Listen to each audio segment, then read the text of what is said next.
Hello बच्चों, this problem is based on terminal voltage of cell या फिर terminal potential difference of the cell, right. इस problem में वो बोल रहा है कि the potential difference of a cell in an open circuit is 6 volt. तो यानी ये ओपन सर्किट है। ओपन सर्किट का मतलब है नो करंट, राइट। तो मैंने आपको बताया है अगर वो क्लोज सर्किट बोलता है तो जो वैल्यू दी है वो V की है, और अगर वो ओपन सर्किट बोलता है तो वैल्यू EMF की है, राइट। एक बार फिर मैं यहाँ क्लियर कर देता हूँ ये बात।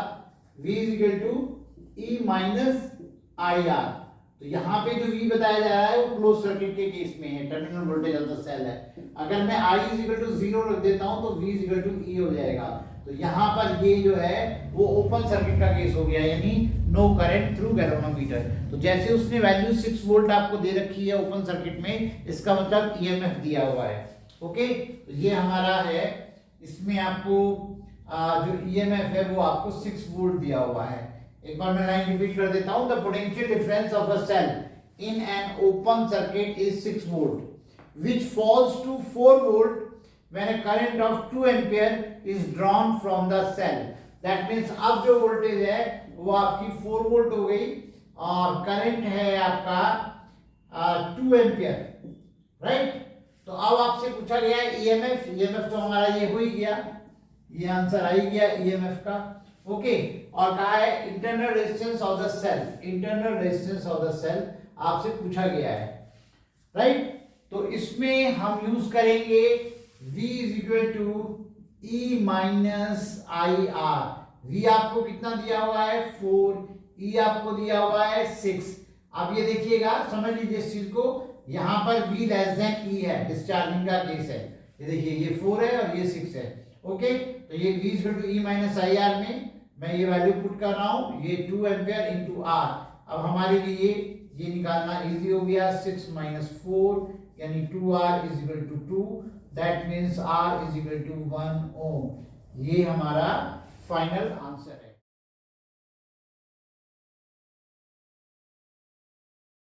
हेलो बच्चों, ये क्वेश्चन जो आपको मैं दे रहा हूं थोड़ा ध्यान दीजिएगा।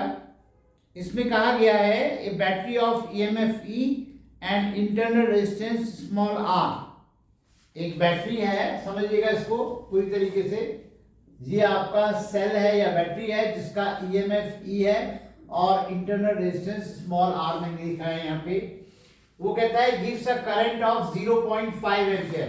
तो जो I है, ये सर्किट से जो कनेक्टेड है, ये I आपको दे रखा है 0.5 ampere. Okay, with an external resistance of 12 ohm. External resistance इसमें आपको दिया हुआ है 12 ओम। उसके बाद कहता है and A current of 0.25 ampere. अब दूसरा करंट आपको दिया हुआ है, ये है 0.25 एम्पियर, है ना। और इसमें with an external resistance of 25 ओम। तो ये आपका 25 ओम। अब एक काम कर लेते हैं, इसको I1 ले लेते हैं, R1 ले लेते हैं, इसको I2 ले लेते हैं, R2 है, राइट। लास्ट में वो इंटरनल रेजिस्टेंस ऑफ सेल और EMF आपसे पूछ रहा है। तो बेसिकली वो क्या कहना चाह रहा है, पहले आप क्वेश्चन को जरा अच्छे से समझ लीजिए। इसके साथ हमने ये रेजिस्टेंस लगाया, इस सेल के साथ ये आपका R1 रेजिस्टेंस लगाया और इसमें I1 करंट फ्लो हो रही है, वो ये कहना चाह रहा है। और इसी सेल के साथ हमने दोबारा में क्या किया, ये रेजिस्टेंस लगाया, ये वाला रेजिस्टेंस हमने लगा दिया, यानी कि ये R2 और इसमें I2 करंट का फ्लो हो रहा है। सेल वही है हमारा। मैं समझता हूं अब आपको पूरी तरह से मेरी बात समझ में आ गई है कि उसी सेल पे जब R1 रेजिस्टेंस लगाते हैं तो 0.5 करंट फ्लो हो रही है, और जब हमने रेजिस्टेंस की वैल्यू चेंज कर दी तो हमारी करंट की वैल्यू चेंज हो गई। यानी कि दोनों केस में EMF और इंटर रेजिस्टेंस तो सेम ही रहेगा, सेम ही सेल है, ठीक है ना। तो हम सीधा सीधा एक काम करते हैं, फॉर्मूला लगाते हैं। इसमें हम लेते हैं current is equal to total EMF upon total resistance. ये हमारा हो गया R1 प्लस R। तो ये आपका हो जाता है यहाँ पे 0.5 is equal to E upon 12 plus R। Number 1 equation बन गई है ये, ठीक है ना। और दूसरा है, इसमें आइए तो इसमें आ जाता है 0.25 इज इक्वल टू, सिर्फ फॉर्मूला लगाएंगे, E upon 25 plus R, number 2 equation. अब आप समझ पा रहे हो, 2 इक्वेशन है, 2 अननोन है, ठीक है ना, तो हमारे लिए सॉल्व करना कितना आसान हो जाता है।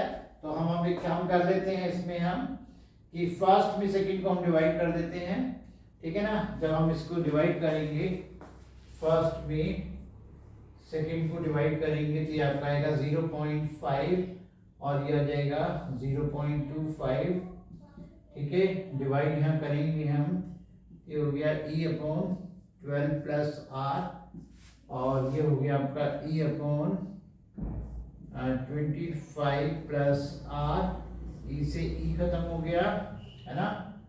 तो ये हमारा 2 आ गया, तो इसको क्रॉस मल्टीप्लाई कर देते हैं, 2 12 plus R is equal to 25 plus R, right. इसको इधर ले आता हूँ मैं, है ना, यहाँ पे रहेगा 24 प्लस 2R, है ना, और is equal to 25 plus R, तो ये आपका हो गया R is equal to 1 ohm. तो इसमें R इज इक्वल टू हमारा 1 ओम आ गया।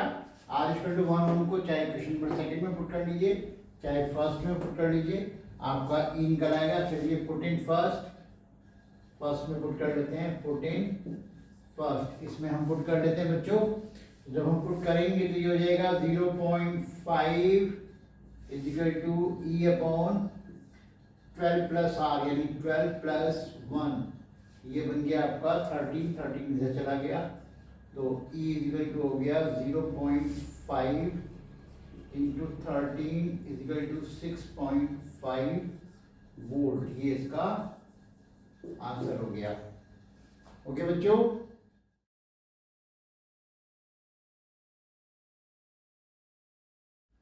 हेलो बच्चों, ये प्रॉब्लम है, इसमें गिवन है the EMF of A battery 6 volt. जो वैल्यूज मैं साथ साथ नोट करता रहता हूँ, इसमें आपको ईएमएफ दिया हुआ है 6 volt, right. Internal resistance and it's internal resistance is 0.6 ओम, तो ये है आपका 0.6 ओम।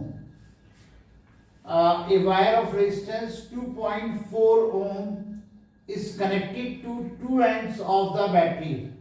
तो एक्सटर्नल रेजिस्टेंस दिया हुआ है 2.4 ओम का, right. Calculate current in the circuit, ठीक है ना। तो जाहिर सी बात है, ये सिचुएशन है, इसमें ये आपका ये सिचुएशन आपको दी हुई है ना। ये आपका ईएमएफ है, ये इंटरनल रेजिस्टेंस है, ये R है, तो करंट तो हम इजीली निकाल सकते हैं। तो करंट हमारा आ जाता है टोटल ईएमएफ, यानी E upon R plus R, that means आपका 6 upon 2.4 plus 0.6, that means 6 upon 3, यानी कि I is equal to 2 ampere. हमारे पास करंट की वैल्यू आ गई। और उसके बाद इसमें पूछा है potential difference between the 2 terminals of the battery in close circuit, right. तो हम निकाल सकते हैं इसमें V is equal to E minus IR से, यानी terminal voltage of the cell पूछ रहा है, terminal potential difference of the cell पूछ रहा है।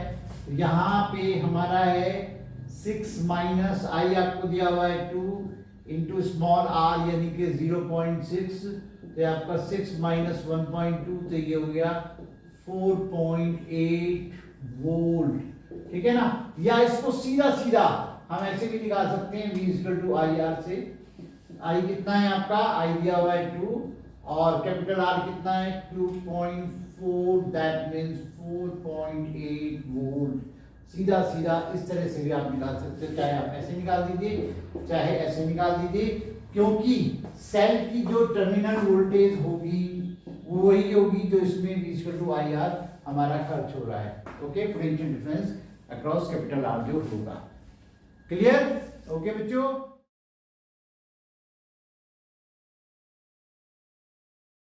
हेलो बच्चों, ये आप क्वेश्चन देख रहे हैं। इस सर्किट डायग्राम में हमें E1 और E2 दो सेल्स हमें दिखाई दे रहे हैं।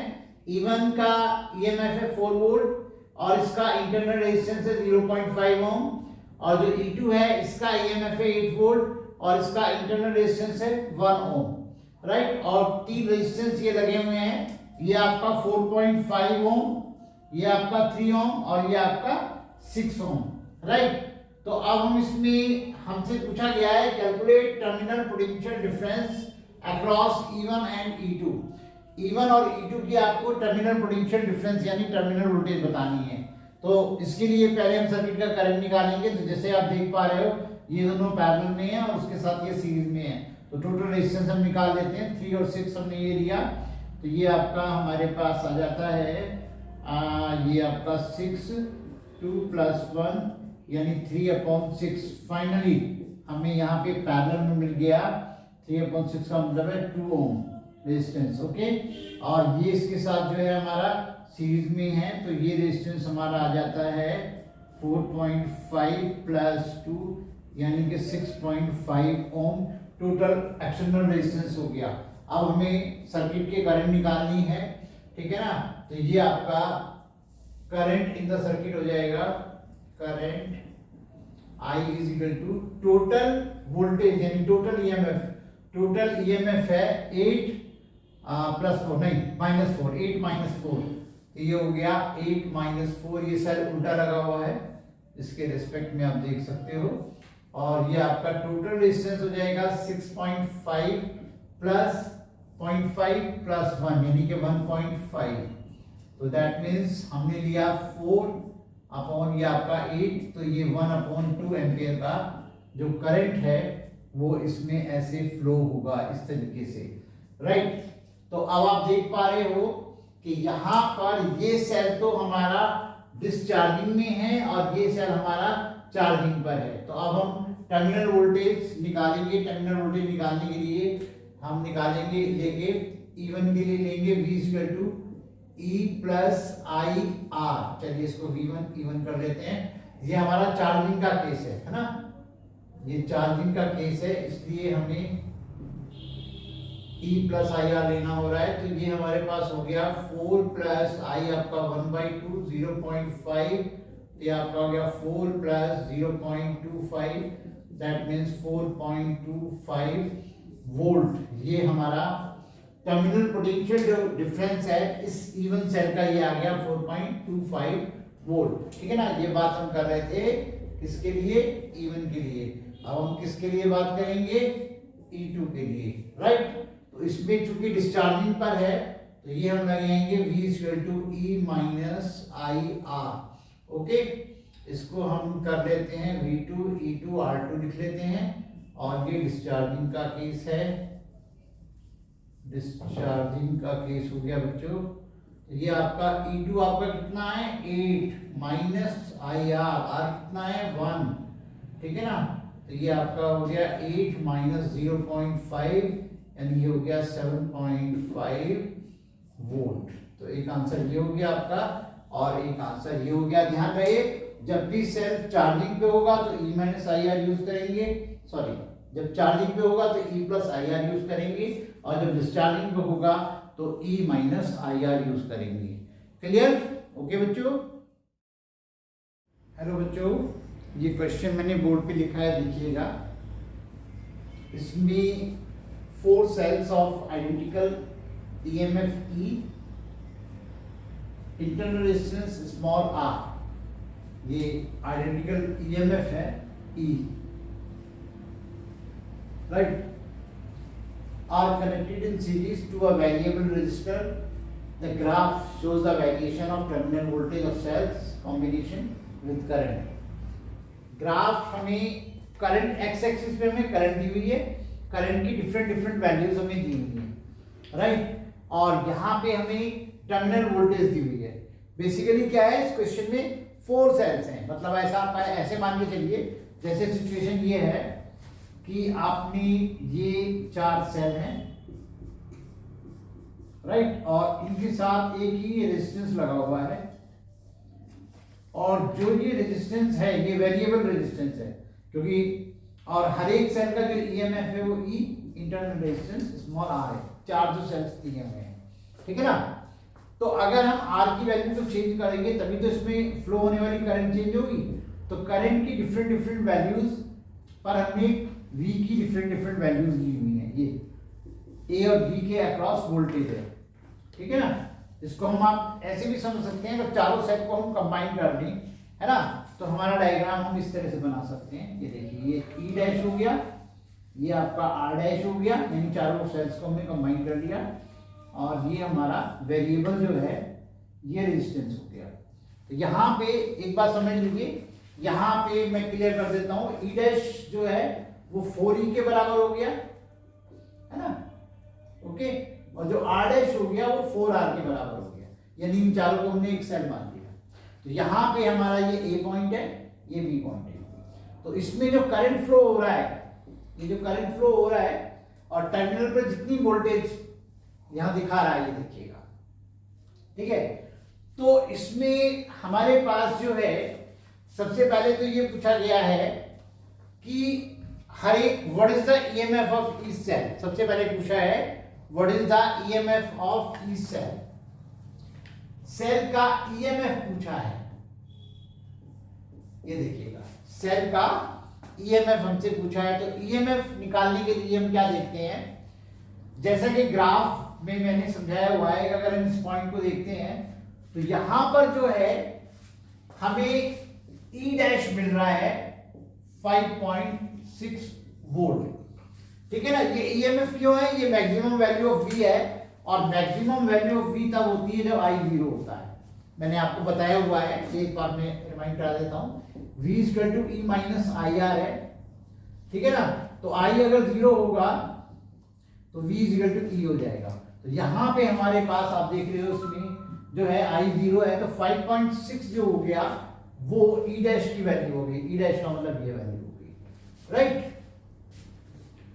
हमें क्वेश्चन को बहुत अच्छे से समझना होता है बच्चों।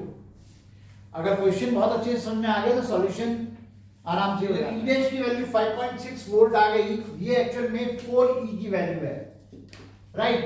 तो यहाँ पे हमारे पास एक सेल का जो ईएमएफ हो जाएगा वो हो जाएगा 5.6/4, यानी कि 1.4 वोल्ट, ओके। तो ये हमारा फर्स्ट आंसर आ गया, पहला आंसर ये है 4 वोल्ट, राइट। अब इसमें वो कह रहा है calculate internal resistance of cell. Internal resistance of cell कैसे हम निकालेंगे, उसके लिए हम यूज करेंगे इंटरनल रेजिस्टेंस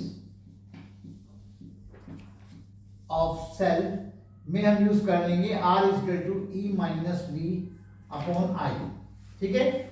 एक सेल हमने ये लिया, ई डैश का मतलब तो चारों सेल हो गए, एक सेल के लिए हमने ले लिया।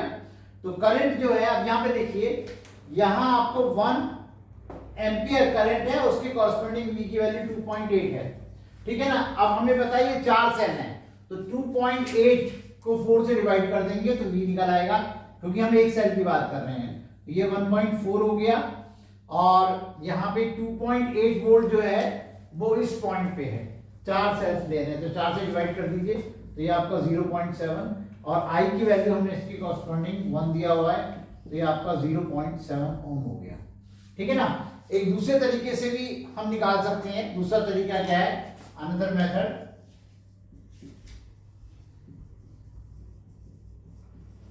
टू फाइंड सीधी सी बात है, इसका स्लोप निकाल दीजिए। ये मैंने टॉपिक में समझाया हुआ है कि इंटरनल रेजिस्टेंस कैसे निकालेंगे हम, आर इक्वल टू स्लोप निकाल दीजिए। स्लोप का मतलब है tan थीटा, इस लाइन का स्लोप निकालिए, तो ये हो गया आपका परपेंडिकुलर अपॉन बेस। तो यहाँ पे आ गया 5.6/2 यानी 2.8, ठीक है ना। और ये किसकी वैल्यू है, 4r की, क्यों, 4 सेल्स की हमने, तो r कितना आ गया 2.8/4 यानी 0.7 ओम, ठीक है ना। तो ये हमारा आंसर हो गया, या फिर ये हमारा आंसर हो जाता है। क्लियर है बच्चों।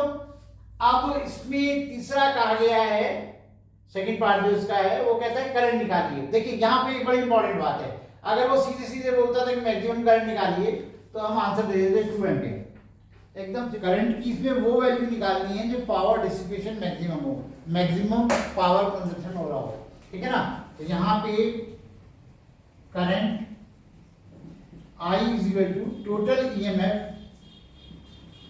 अपॉन टोटल रेजिस्टेंस, राइट, यानी कि ये 4 ही हो गया, हालांकि इसकी मुझे लिखने की जरूरत नहीं है, फिर भी मैं आपको समझाने के लिए इसको नोट कर रहा हूँ, है ना। तो यहाँ पे आपका हो गया 4e का मतलब 5.6 से डायरेक्ट लिख देता हूँ आर आपका। अब ये क्या है, ये दोनों वैल्यूज पावर डिसिपेशन मैक्सिमम कब होगा, जब करंट में ये दोनों वैल्यूज बराबर होंगी, यानी total external resistance is equal to होगा टोटल इंटरनल रेजिस्टेंस। तो ये आपका हो गया 2.8 प्लस 2.8 यानी फाइनली 5.6 अपॉन 5.6 यानी कि आंसर आ गया 1 एम्पियर। ओके, मैं एक बार फिर इस फर्क को आपको बता रहा हूं, समझिएगा। अगर वो सीधे कहता है कि मैक्सिमम करंट बताइए तो क्लियरली हमें 2 एम्पियर नजर आ रही है, लेकिन अगर वो कहता है करंट उस समय बताइए जब पावर डिसिपेशन मैक्सिमम हो, तो हम ऐसे निकालेंगे और उसमें कंडीशन है कि ये total external resistance total internal resistance के बराबर होना चाहिए। आई होप आपको क्लियर हो गया होगा बच्चों। ओके।